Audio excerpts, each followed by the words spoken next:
ದೇವತಾ ಶಕ್ತಿಗಳ ಸಾನ್ನಿಧ್ಯ ಎನ್ನುವಂಥದ್ದು ಅತ್ಯಂತ ವಿಶೇಷವಾಗಿರುವಂತಹ ಒಂದು ಸಾನ್ನಿಧ್ಯ. ವಾತಾವರಣದಲ್ಲಾಗಲಿ ಅಥವಾ ತರಂಗದಲ್ಲಾಗಲಿ ಅಥವಾ ಆ ಪ್ರದೇಶದಲ್ಲಾಗಲಿ ಯಾವುದೇ ರೀತಿಯ ಕಿಂಚಿತ್ ವ್ಯತ್ಯಾಸ ಬಂದರೂ ಸಮೇತ ಆ ಸಾನ್ನಿಧ್ಯ ಕ್ಷಯಾವಸ್ಥೆಗೆ ಪೂರಕವಾಗಿರುವಂತಹ ವಾತಾವರಣ ನಿರ್ಮಾಣವಾಗ್ತದೆ. ಆಗ ಕಾಲಸ್ಯ ತಿಲಾಗತಿ ಎನ್ನುವಂತಹ ಶಾಸ್ತ್ರ ನಿರ್ದೇಶ ಪ್ರಕಾರ ಕಾಲಚಕ್ರದ ಮಹಿಮೆಗೆ ಸಿಲುಕಿ ನಮ್ಮೆಲ್ಲರ ಭಾಗದಿಂದ ಕೆಲವೊಂದು ಬಂದಿರುವಂತಹ ದೋಷಗಳು, ಹೇಳುವಂಥ ಮಂತ್ರಗಳು ತಪ್ಪಾಗಿ ಉಚ್ಚಾರಣೆ ಮಾಡಿದರೂ ಸಮೇತ ಅದು ದೇವರ ಆ ಸಾನ್ನಿಧ್ಯ ಕ್ಷಯಾವಸ್ಥೆಗೆ ಪೂರಕವಾಗಿರುವಂಥ ವಾತಾವರಣ ನಿರ್ಮಾಣ ಆಗುತ್ತದೆ. ದೇವರ ಸಾನ್ನಿಧ್ಯಕ್ಕೆ ನಾವು ಅರ್ಚನಾದಿಗಳನ್ನು ಮಾಡಿಕೊಂಡು ಬರುವಂಥ ಸಮಯದಲ್ಲಿ ಕೊಡುವಂಥ ದ್ರವ್ಯಾದಿಗಳಲ್ಲಾಗಿ ಏನೇ ಲೋಪದೋಷಗಳು ಸಂಭವಿಸಿದರೂ ಸಮೇತ ಅದರ ಸಾನ್ನಿಧ್ಯ ಕ್ಷಯಾವಸ್ಥೆಗೊಳ್ಳುತ್ತದೆ. ಅದೇ ರೀತಿಯಲ್ಲಿ ಈ ಚತುರಂಬರದ ಒಳಗೆ ಬಂದು ಸೇರುವಂಥ ಎಲ್ಲ ಭಕ್ತವೃಂದದವರು ಯಾವ ರೀತಿಯಲ್ಲಿ ಇರಬೇಕೆನ್ನುವಂಥದ್ದು ಸಮೇತ ಶಾಸ್ತ್ರ ಹೇಳ್ತದೆ. ಭದ್ರಂ ಕರ್ಣೇಪಿ ಶೃಣುಯಾಮ ದೇವಾಃ ಭದ್ರಂ ಪಶ್ಯೇಮ ಅಕ್ಷವಿದ್ಯಜತ್ರಾಃ. ಚತುರಂಬರದ ಒಳಗೆ ನಾವು ಬರುವಂಥ ಭಕ್ತರು ಕೇಳುವಂಥದ್ದು ಒಳ್ಳೆಯ ಮಾತನ್ನು ಕೇಳುವಂಥದ್ದಾಗಬೇಕು, ನೋಡುವಂಥದ್ದು ಒಳ್ಳೆಯ ರೀತಿಯ ವಸ್ತುಗಳನ್ನು ನೋಡಬೇಕು.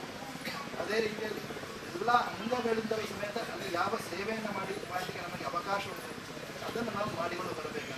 ಅದರ ಹೊರತಾಗಿ ನಾವು ಅನ್ಯಮಂತ್ರ ಯಜನ ಅಂದರೆ ಬೇರೆಯವರನ್ನು ನಾವು ದೂಷಣೆ ಮಾಡುವುದು ಅಥವಾ ಬೇರೆಯವರನ್ನ ಅಲ್ಲಿ ಹೀಗೆ ಎಳೆಯುವುದು ಅಥವಾ ಜೋರಲ್ಲಿ ಮಾತಾಡುವುದು ಇದೆಲ್ಲವೂ ಸಮೇತ ದೇವನಿಂದನೆ ಮಾಡಿದಂಥ ದೋಷಗಳು ಆ ಕ್ಷೇತ್ರದಲ್ಲಿ ಉತ್ಪತ್ತಿಯಾಗ್ತದೆ.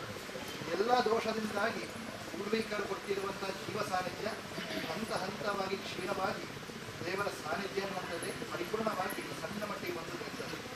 ಅದಕ್ಕೋಸ್ಕರವಾಗಿ ಆ ಸಣ್ಣ ಮಟ್ಟಿಗೆ ನಿಲ್ಲುವಂತಹ ಪರಿಸ್ಥಿತಿ ಯಾವಾಗೆಲ್ಲ ಬರ್ತದೆ ಅಂತ ಹೇಳಿ ನಮಗೆ ನಿಮಿತ್ತಗಳಿಂದ ನಮಗೆ ಗೋಚರ ಬರ್ತದೆ.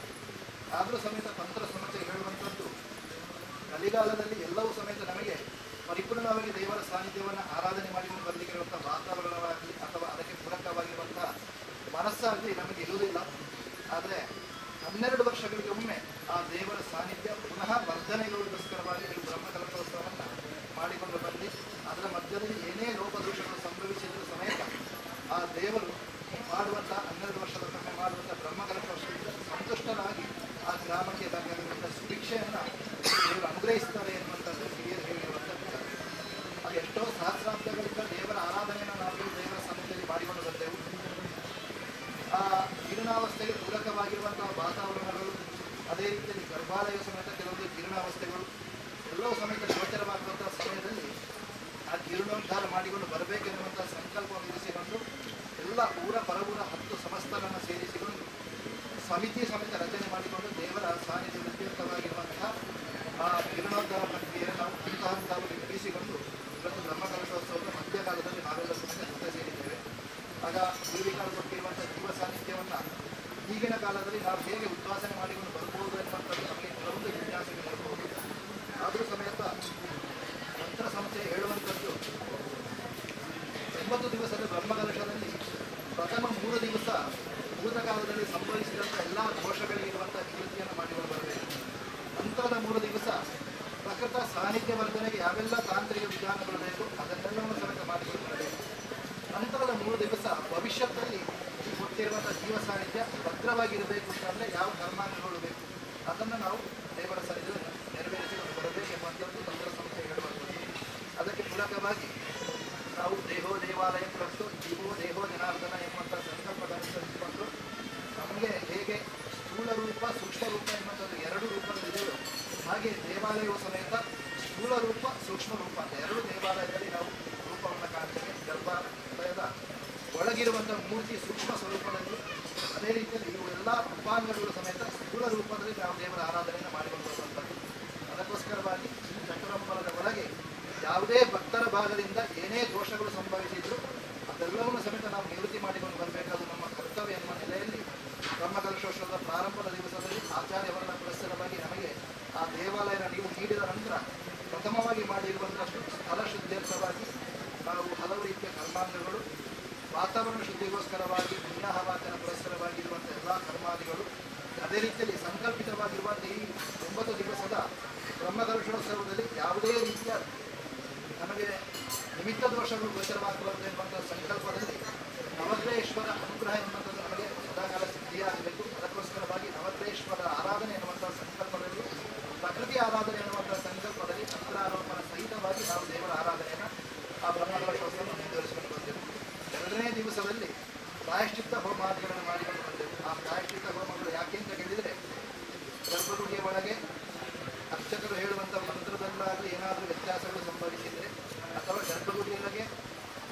ವಸ್ತುವನ್ನು ತೆಗೆದುಕೊಂಡು ಹೋಗಬಾರ್ದು ಅಂಥ ವಸ್ತುವನ್ನು ತೆಗೆದುಕೊಂಡು ಹೋಗಿದ್ರೆ, ಅಥವಾ ಇನ್ನಿತರ ಏನೋ ಮಾಲಿನ್ಯಗಳು ಒಳಗೆ ಸಂಭವಿಸಲ್ಪಟ್ಟಿದ್ರೆ, ಅಥವಾ ಏನಾದರೂ ಜನನ ಮರಣಗಳು ಅಲ್ಲಿ ಒಳಗೆ ಸಂಭವಿಸಿದರೆ ಎಲ್ಲದರ ದೋಷ ನಿವಾರಣೆಗೋಸ್ಕರವಾಗಿ 2ನೇ ದಿವಸ ಪ್ರಾಯಶ್ಚಿತ್ತ ಹೋಮಾದಿಗಳನ್ನು ಮಾಡಿಕೊಂಡು ಬಂದೆವು. ಅದರ ಜೊತೆಯಲ್ಲಿ ಬಿಂಬಶುದ್ಧಿಗೋಸ್ಕರವಾಗಿ ನಾವು ಅದಕ್ಕೆ ಹೇಳಿರುವಂಥ ದಾರ ಅಪಗಾಹ ಪಂಚಕ ಇರುವಂಥ ಸಂಕಲ್ಪದಲ್ಲಿರುವಂಥ ಆ ನಾಂತರಿಕ ಕ್ರಿಯೆಗಳನ್ನು ಸಮೇತ 2ನೇ ದಿವಸ ಮಾಡಿಕೊಂಡು ಬಂದೆವು. 3ನೇ ದಿವಸ ನಿನ್ನೆ ದಿವಸ ನಾವು ಮಾಡಿಕೊಂಡು ಬಂದಿರುವಂಥದ್ದು ಶಾಂತಿ ಹೋಮಗಳು. ಶಾಂತಿ ಹೋಮಗಳಲ್ಲಿ ಬೇರೆ ಬೇರೆ ರೀತಿಯ 4 ಶಾಂತಿ ಹೋಮಗಳು ಬರುತ್ತವೆ. ಶಾಂತಿ, ಸ್ವಶಾಂತಿ, ಅದ್ಭುತ ಶಾಂತಿ, ಚೋರ ಶಾಂತಿ. ಚೋರ ಶಾಂತಿ ಅನ್ನುವಂಥದ್ದು ದೇವಾಲಯದ ಒಳಗೆ ಏನೇ ಚೋರತ್ವಗಳು ಸಂಭವಿಸಲ್ಪಟ್ಟಿದ್ರು ಅಥವಾ ಕಳ್ಳತನವಾಗಿ ಯಾರಾದರೂ ಇಲ್ಲಿಂದ ವಸ್ತುಗಳನ್ನು ತೆಗೆದುಕೊಂಡು ಹೋಗಿದ್ರು ಅದೆಲ್ಲವೂ ಸಮೇತ ನಮಗೆ ಚೋರ ದೋಷವಾಗಿ ಪರಿಗಣಿಸ್ತದೆ. ಅಂಥ ದೋಷ ನಿವಾರಣೆಗೋಸ್ಕರವಾಗಿ ಚೋರ ಶಾಂತಿಯು. ಅದ್ಭುತ ಶಾಂತಿ ಎನ್ನುವಂಥ ಸಂಕಲ್ಪದಲ್ಲಿ ದೇವಾಲಯದ ಒಳಗೆ ಯಾರಿಗಾದರೂ ರಕ್ತಪತನವೋ ಅಥವಾ ಮೂತ್ರಪತನವೋ ಮಲ ವಿಸರ್ಜನೆಯೋ ಅಥವಾ ವೀರ್ಯ ಅಲ್ಲಿ ಸಂಭವಿಸಲ್ಪಟ್ಟಿದ್ದು ಸಮೇತ ಎಲ್ಲ ದೋಷ ನಿವಾರಣೆಗೆ ಹೇಳುವಂಥದ್ದು ಅದ್ಭುತ ಶಾಂತಿ. ಅದರ ಜೊತೆಯಲ್ಲಿ ಸ್ವಶಾಂತಿ ಯಾವುದಕ್ಕೆ ಅಂತ ಹೇಳಿದರೆ, ಕೆಲವೊಂದು ಪ್ರಾಣಿಗಳು ದೇವಾಲಯದ ಒಳಗೆ ಪ್ರವೇಶವಾಗಬಾರದು. ನಾಯಿಗಳು, ದುಂಡುಬ ಇನ್ನಿತರ ಎಲ್ಲ ಪ್ರಾಣಿಗಳು ಒಳಗೆ ಪ್ರವೇಶವಾಗಬಾರದು. ಅಂಥ ಪ್ರಾಣಿಗಳು ಪ್ರವೇಶ ಆಗಿದ್ದರೆ ಅದರ ದೋಷ ನಿವಾರಣೆಗೆ ನಾವು ಸ್ವಶಾಂತಿ ಹೋಗಬಹುದು. ಶಾಂತಿ ಮೊತ್ತವಾಗಿರುವಂಥ ಎಲ್ಲ ಆ ಪ್ರಾಯಶ್ಚಿತ್ತಕ್ಕೋಸ್ಕರವಾಗಿ ಶಾಂತಿಯ ಕರ್ಮಾದಿಗಳನ್ನು ಹಿಂದಿನ ದಿವಸ ಮಾಡಿಕೊಂಡು ಬಂದೆವು. ಅದರ ಜೊತೆಯಲ್ಲಿ ದಹನ ಪ್ರಾಯಶ್ಚಿತ್ತ ಕರ್ಮಾದಿಗಳನ್ನು ಸಹಿತ ನಾವು ಮಾಡಿಕೊಂಡು ಬಂದೆವು. ದಹನ ಪ್ರಾಯಶ್ಚಿತ್ತ ಎನ್ನುವಂಥದ್ದು ಗರ್ಭಾಲಯವನ್ನು ನಿರ್ಮಾಣ ಮಾಡಿಕೊಂಡು ಬರುವಂಥ ಸಮಯದಲ್ಲಿ ಏನಾದರೂ ಬೆಂಕಿಗೆ ಸಂಬಂಧಪಟ್ಟಿರುವಂತಹ ಅಪಘಾತಗಳು ಸಂಭವಿಸಿದರೆ ಅಥವಾ ಬೆಂಕಿ ಸ್ಪರ್ಶ ದೋಷಾದಿಗಳು ಬಂದಿದ್ದರೆ, ಪೂರ್ವದಲ್ಲಿ ಏನಾದರೂ ಸಿಡಿಲು ಬಲಿದಂಥ ಪರಿಸ್ಥಿತಿಗಳು ಬಂದಿದ್ದರೆ ಅದರ ನೀವು ದೋಷ ನಿವಾರಣೆಗೋಸ್ಕರವಾಗಿ ನಾವು ದಹನ ಪ್ರಾಯಶ್ಚಿತ್ತಾದಿಗಳ ಸಮೇತ ನಿನ್ನೆ ದಿವಸ ಮಾಡಿಕೊಂಡು ಬರ್ತೇವೆ. ಇವತ್ತು ದೇವರ ಸನ್ನಿಧಾನದಲ್ಲಿ ಸೃಷ್ಟಿ ತತ್ವವನ್ನು ಹೋಮವನ್ನು ಮಾಡಿಕೊಂಡು ದೇವರ ಅಂಗ ಊನದ ಏನಾದರೂ ಊನಗಳು ಸಂಭವಿಸಲ್ಪಟ್ಟಿದೆ ಅದನ್ನು ಪುನಃ ವರ್ಣನೆ ಮಾಡಿಕೊಂಡು ಬಂದಿದ್ದ ಪೂರ್ವಕವಾಗಿ ನಾವು ಸೃಷ್ಟಿ ತತ್ವ ಹೋಮವನ್ನು ಇವತ್ತು ಮಾಡಿಕೊಂಡು ದೇವರ ಸಾನ್ನಿಧ್ಯವನ್ನು ಕಿಂಚಿತ ರೂಪದಲ್ಲಿ ಪುನಃ ಸೃಷ್ಟಿಸಿಕೊಂಡಿದ್ದೇವೆ. ಸೃಷ್ಟಿಸಿಕೊಂಡು ಆ ದೇವರ ಸಾನ್ನಿಧ್ಯವನ್ನು ನಾಳೆಯ ದಿವಸ ನಾವು ಉದ್ವಾಸನೆ ಮಾಡಿಕೊಳ್ತೇವೆ. ಅದಕ್ಕೋಸ್ಕರವಾಗಿ ದೇವರ ಒಪ್ಪಿಗೆಯನ್ನು ಇವತ್ತು ಮಧ್ಯಾಹ್ನದಲ್ಲಿ ಯಜ್ಞ ಕಲಶಾಭಿಷೇಕ ಪುರಸ್ಸರವಾಗಿ ನಾವು ದೇವರ ಒಪ್ಪಿಗೆಯನ್ನು ಮಾಡಿಕೊಂಡಿದ್ದೇವೆ. ಇವತ್ತು ಸಂಧ್ಯಾಕಾಲದಲ್ಲಿ ಪ್ರಧಾನ ದೇವರ ಸಾನ್ನಿಧ್ಯವನ್ನು ನಾಳೆ ಉದ್ವಾಸನೆ ಮಾಡಿಕೊಂಡು ಬರಬೇಕು ಅಂತಾದರೆ ಆ ಸಾನ್ನಿಧ್ಯವನ್ನು ಕಾಯುವಂಥ ಗಣಗಳ ಒಪ್ಪಿಗೆ ಬೇಕು. ಆ ಗಣಗಳಿಗೆ ಒಡೆಯನಾಗಿರುವಂಥ ಕ್ಷೇತ್ರಪಾಲನಲ್ಲಿ ಬಂದು ಎಲ್ಲ ಗಣಗಳಿಗೂ ನಾವು ಬೇಕಾಗಿರುವಂಥ ಬಲಿಕರ್ಮಾದಿಗಳನ್ನು ಕೊಟ್ಟು ಕ್ಷೇತ್ರಪಾಲಾದಿಗಳೆಲ್ಲರೂ ಸಮೇತ ಸಂತುಷ್ಟಗೊಳಿಸಿಕೊಂಡು ಕ್ಷೇತ್ರಪಾಲನ ನಾವೆಲ್ಲರೂ ಸಮೇತ ಪ್ರಾರ್ಥನೆ ಮಾಡಿಕೊಳ್ಳುವಂಥದ್ದು. ನಾಳೆ ದಿವಸ ಪ್ರಧಾನವಾದ ದೇವರಾಗಿರುವಂಥ ಮಹಾವಿಷ್ಣು ಪರಿವಾರ ದೇವರ ವಿಶೇಷವಾಗಿರುವಂತಹ ಸಾನ್ನಿಧ್ಯವನ್ನು ನಾವು ಉದ್ವಾಸನೆ ಮಾಡಿಕೊಂಡು ಬರ್ತೇವೆ. ಆ ಉದ್ವಾಸನೆ ಮಾಡಿಕೊಂಡು ಬರಲಿಕ್ಕೆ ಆ ಎಲ್ಲ ಗಣಗಳು ಸಮೇತ ನಮಗೆ ಒಪ್ಪಿಗೆ ಕೊಡಬೇಕು. ಯಾಕಂತ ಹೇಳಿದರೆ ನಾಳೆ ನಾವು ಉದ್ವಾಸನೆ ಮಾಡಿಕೊಂಡು ಬರುವಂಥ ಸಮಯದಲ್ಲಿ ಕ್ಷೇತ್ರಪಾಲದಿಂದ ಹಿಡಿದು ನಮಗೆ ದ್ವಾರಸ್ಥರವರೆಗೆ ಎಲ್ಲ ಸಾನ್ನಿಧ್ಯವನ್ನು ಸಮೇತ ನಾವು ಒಂದಕ್ಕೊಂದು ಲಯನ ಮಾಡಿಕೊಂಡು ಹೋಗುವಂಥದ್ದು. ಯಾವ ರೀತಿಯಲ್ಲಿ ನಮಗೆ ನಮ್ಮ ಪ್ರಾಣ ಪಕ್ಷಿ ಹೋಗುವಂಥ ಸಮಯದಲ್ಲಿ ಒಂದೊಂದೇ ಅಂಗಗಳು ನಿಷ್ಕ್ರಿಯವಾಗಿ ಬರ್ತದೋ ಹಾಗೆ ನಾಳೆ ಜೀವೋದ್ವಾಸನೆ ಮಾಡಿಕೊಂಡು ಬರುವಂಥ ಸಮಯದಲ್ಲಿ ದೇವಾಲಯದಲ್ಲಿರುವಂಥ ಎಲ್ಲ ಗಣಗಳ ಶಕ್ತಿಯು ಸಮೇತ ಒಂದೊಂದೊಂದೊಂದೇ ಕ್ಷೀಣಿಸ್ತಾ ಬಂದು ಗರ್ಭಾಲಯಕ್ಕೆ ಬಂದು ದೇವರ ಸಾನ್ನಿಧ್ಯವನ್ನು ಸಮೇತ ನಾವು ಸಂಪುಟೀಕರಣ ಮಾಡಿಕೊಂಡು ಕೊನೆಗೆ 3 ತಿಂಗಳಿಗೆ ಆಗುವಂಥ ಸಮಯದಲ್ಲಿ ತಾಯಿಯ ಗರ್ಭದಲ್ಲಿ ಯಾವ ರೀತಿಯಲ್ಲಿ ಒಂದು ಅಂಡ ಸ್ವರೂಪದಲ್ಲಿರ್ತದೋ ಆ ರೀತಿಗೆ ಆ ದೇವರ ಸಾನ್ನಿಧ್ಯವನ್ನು ತಂದು ಅದನ್ನು ನಾವು ಬ್ರಹ್ಮಾಂಡ ಎನ್ನುವಂಥ ಸಂಕಲ್ಪದಲ್ಲಿ ಆ ಕಲಶ ಮಧ್ಯವನ್ನು ನಾವು ಅದನ್ನು ಆವಾಹನೆ ಮಾಡಿಕೊಂಡು ಅದನ್ನು ಜೀವಕಲಶ ಎನ್ನುವಂಥ ಸಂಕಲ್ಪದಲ್ಲಿ ಶಯ್ಯಾಮಂಡಪಕ್ಕೆ ತಂದು ನಾಳಿನ ಸಂಧ್ಯಾಕಾಲದಲ್ಲಿ ನಾವು ಅದಕ್ಕೆ ಬೇಕಾಗಿರುವಂಥ ರೂಪಾದಿಗಳನ್ನು ಕೊಡುವಂಥ ಪ್ರಕ್ರಿಯೆ ಅದನ್ನು ಸಮೇತ ನಾಳಿನ ಸಂಧ್ಯೆಯಲ್ಲಿ ಮಾಡಿಕೊಂಡು 9 ತಿಂಗಳು ಪೂರ್ತಿಯಾಗುವಂಥ ಸಮಯದಲ್ಲಿ ಒಂದು ಮಗುವಿಗೆ ಯಾವೆಲ್ಲ ರೂಪಗಳು ಸಂಭವಿಸ್ತದೋ ಅಂಥ ರೂಪಗಳ ನಾಳೆ ಸಂಧ್ಯೆ ಕೊಟ್ಟು ನಾಡಿದ್ದು ಸಂಕಲ್ಪಿತವಾಗಿರುವಂಥ ಸುಮುಹೂರ್ತದಲ್ಲಿ ಈ ಬ್ರಹ್ಮಾಂಡ ಎನ್ನುವಂಥ ಸಂಕಲ್ಪದಲ್ಲಿರುವಂಥ ಈ ಜೀವಕಲಶದಿಂದ ಸಂಕಲ್ಪಿತವಾಗಿರುವಂಥ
अस्माभिरणगृह्णन्तु ते ननः पूर्वैः पूर्वं कृतमिदं देवालयमसारवत् प्राप्तं कालवशाल् भूयो विजन्तल्कर्तुमुद्यता कालेनैतावता भूया प्रासादेऽस्मिन् पुनर्नवे स्थापयामो वयं सत्यं तदनुज्ञातुमर्हता शृण्वन्तु देवताः सर्वाः प्रासादमिममाश्रिताः यदुच्यमानमस्माभिरणगृह्णन्तु ते ननः पूर्वैः पूर्वं कृतमिदं देवालयमसारवत् प्राप्तं कालवशात् भूयो वयन्तल्कर्तुमुद्यता कालेनैतावता भूया प्रासादेऽस्मिन् पुनर्नवे स्थापयामो वयं सत्यं तदनुज्ञातुमर्हता तदनुज्ञातुमर्हता तदनुज्ञातुमर्हता